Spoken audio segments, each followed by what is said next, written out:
Cakes. இப்போ gulab jam செய்ய போகிறோம். நான் வீடியோ எடுக்க மறந்துட்டு இதில் பணியார ஆரம்பிச்சிட்டேன். டக்குன்னு அப்படி யோசனையாச்சு. நம்ம மாவு இதுதான் எடுத்திருக்கேன் ஆச்சி. ஓகே, இதில் 2 பாக்கெட் மாவு போட்டிருக்கேன். பால் எடுத்து நல்லா காய்ச்சி ஆற வச்சுருக்கேன். பிணைஞ்சிக்கலாம்.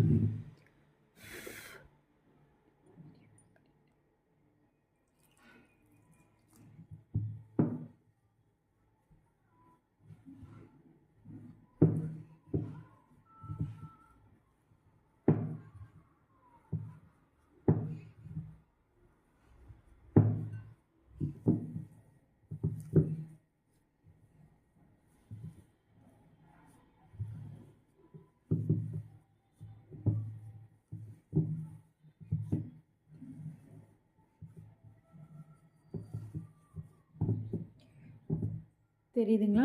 நான் மாவு பிணைஞ்சது. மாவு இப்படி கையில் எடுத்தால் ஒட்டணும்.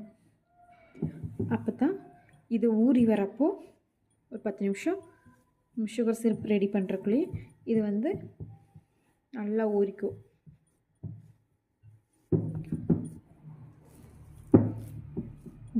கையில் நல்லா ஒட்டு, பிசு பிசுன்னு நல்லா ஒட்டுது. தெரியுதுங்களா? நான் பிணையிறப்பவே உங்களுக்கு தெரியும்.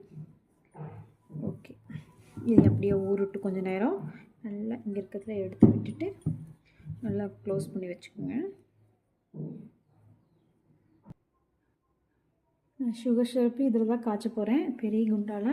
உங்களுக்கு தெரியுதா? தெரியுதுங்களா? மொத்தமாக இதில் 1 கிலோ, நான் 2 பாக்கெட் போட்டிருக்கேன். 1 கிலோ சுகரை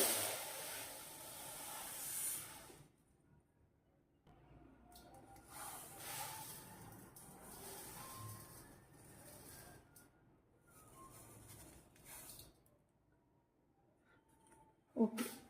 இதில் 1 கிளாஸ் சர்க்கரை இருக்குது. 1 லிட்டர் தண்ணி இதில் நம்ம ஊற்றணும். 1 கிலோ சர்க்கரை போட்டிருக்கேன். 1 கிலோ தண்ணி, 1 லிட்டர் தண்ணி.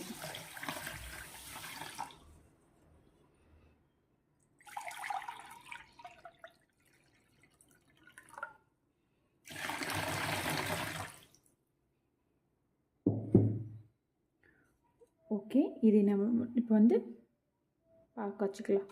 வாங்க பார்க்க. ஓகே, அடுப்பு பற்ற வச்சுட்டேன்.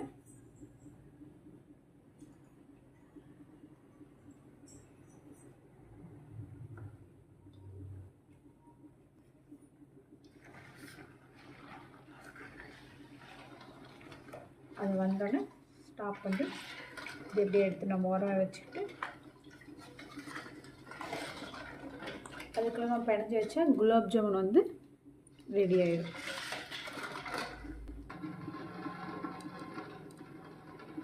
சர்க்கரை ஃபுல்லாமே கரைஞ்சிருச்சு. இப்போ கொதிக்கிறதுக்கு ஆரம்பிச்சிருக்கு. நல்லா கொதிக்கிட்டும். உங்களுக்கு என் சேனல் பிடிச்சிருந்தா லைக் பண்ணுங்கள், ஷேர் பண்ணுங்கள், சப்ஸ்கிரைப் பண்ண மறந்துடாதீங்க. பெல் ஐக்கனை கிளிக் பண்ணிக்கோங்க. அப்போ தான் நான் போடுற நோட்டிஃபிகேஷன் உங்களுக்கு உடனுக்குடனே வரும். இப்போ தான் வந்திருக்குன்னு நினைக்கிறேன். செக் பண்ணிடலாமா?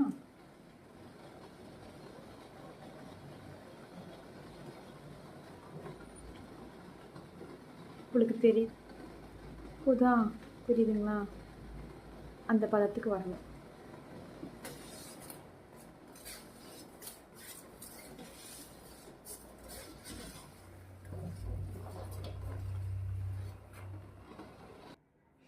மாவு பாருங்கள், பார்த்தீங்களா? கையில் ஒட்டல, இது மாதிரி ஊறும். தெரியுதுங்களா? நான் எல்லா மாவும் எடுத்துருக்கேன் கையில்.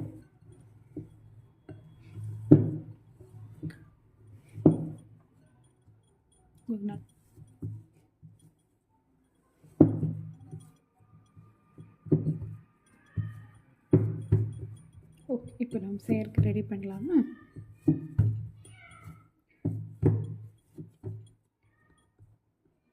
கையில் ஒட்டக்கூடாதுன்னு, கையில் ஒட்டும் இல்லை எதுக்கும். நான் நம்ம உருண்டை குடிக்கிறப்ப நல்லா சைனிங்காக இதாக இருக்கணும்.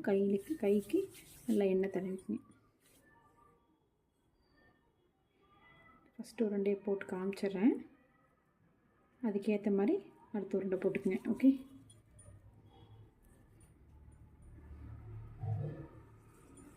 நல்லா அழுத்தி குடிச்சு இப்படி கை அமுத்துறது தெரியுதுங்களா?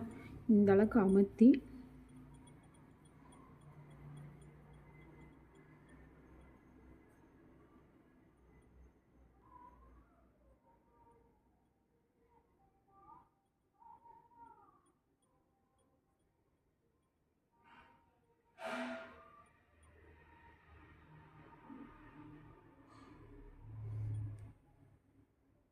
தெரியுதுங்களா? இந்த அளவுக்கு ஷைனிங்காக இருக்கணும். ஓகே, ஒரு துளி விரிசல் இல்லாமல் இருக்கணும். அதே அளவு மாவு எடுத்து இன்னொரு இது மாதிரி எல்லா உருண்டையும் உருட்டிட்டு காட்டுறேன். சரி, குலாப் ஜாமுன் பொரிச்சிக்கலாம். நீ பொரிச்சிக்கலாம்.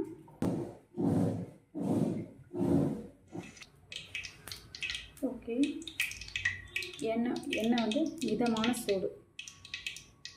இப்போ ஒரு எண்ணெய் கொஞ்சம் கொஞ்சமாக போட்டு பொரிச்சிக்கலாம். எண்ணெய் வந்து மிதமான சூட்டில் மட்டும்தான் இருக்கணும், சூடு அதிகமாக இருக்கக்கூடாது.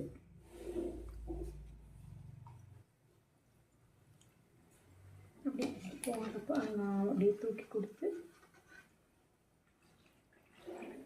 எல்லா பக்கம் அப்படி இதாக மாதிரி இப்படியே இது பண்ணி விடுங்க.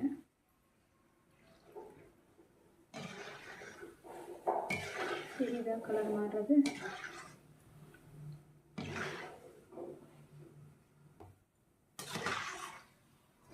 பரட்டி விட்டே இருக்கணும், விட்டுறாதீங்க. ஏன்னா விட்டிங்கன்னா ஒரு சைடு மட்டும் வேகும், ஒரு சைடு வேகும். இப்போ எப்படி பரட்டி விட்டே இருக்கிறப்போ அது வந்து எல்லா பக்கமும் சுற்றியே வேகும். அதே மாதிரி தான்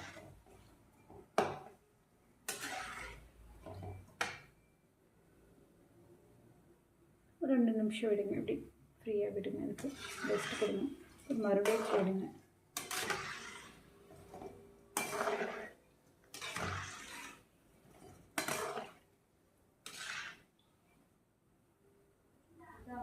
அப்படியே ஜீரா எடுத்து கோட் பண்ணிக்கலாம்.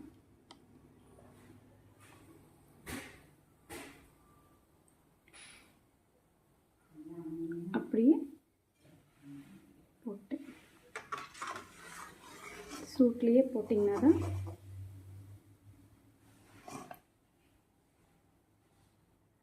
அதுவும் சூடாக இருக்கணும், இதுவும் சூடாக இருக்கணும்.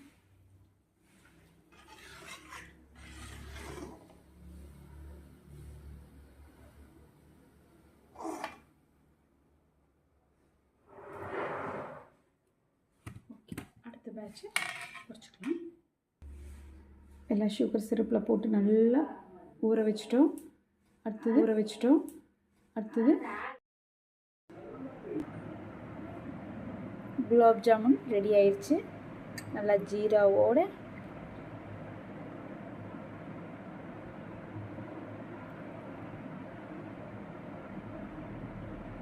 தெரியுதுங்களா? ஊறினது நல்லா ஜீராவோட எடுத்து இப்படியே எடுத்து சேவ் பண்ணி பார்த்தீங்களா?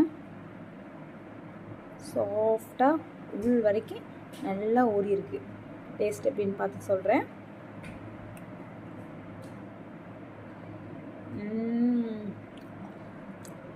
சூப்பர் டேஸ்ட்டு, இனிப்பாகவும் டேஸ்ட்டாகவும் இருக்கும். இது என் குழந்தைகளுக்கு கொடுத்து டேஸ்ட் எப்படி இருக்குன்னு உங்களுக்கு ரிவ்யூ சொல்கிறேன். இது என் குட்டீஸ்.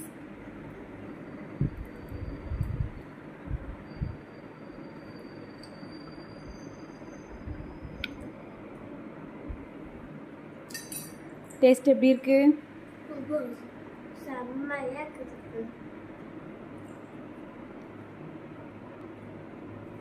இன்னொரு ரூபா போடலாமா?